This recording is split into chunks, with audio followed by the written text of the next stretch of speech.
Hi, welcome. So this video we will be discussing on something called like. So what is this like query?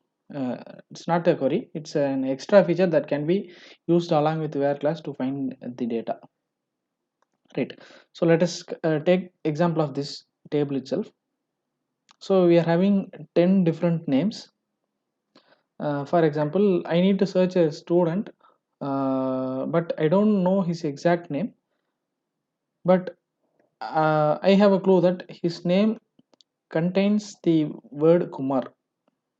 So I need to display all the records whose name either starts or ends with Kumar. So here like query is used to do this exact thing, where name like double quotes.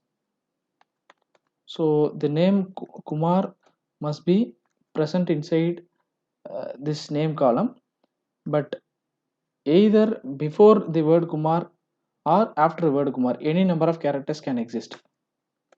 So that is why I'm adding percentage, which means this single percentage means that any number of characters can present, and this single percentage that also means the same meaning. So display all the records where the name contains Kumar with or without additional characters. So you can see 4 names that matches this criteria.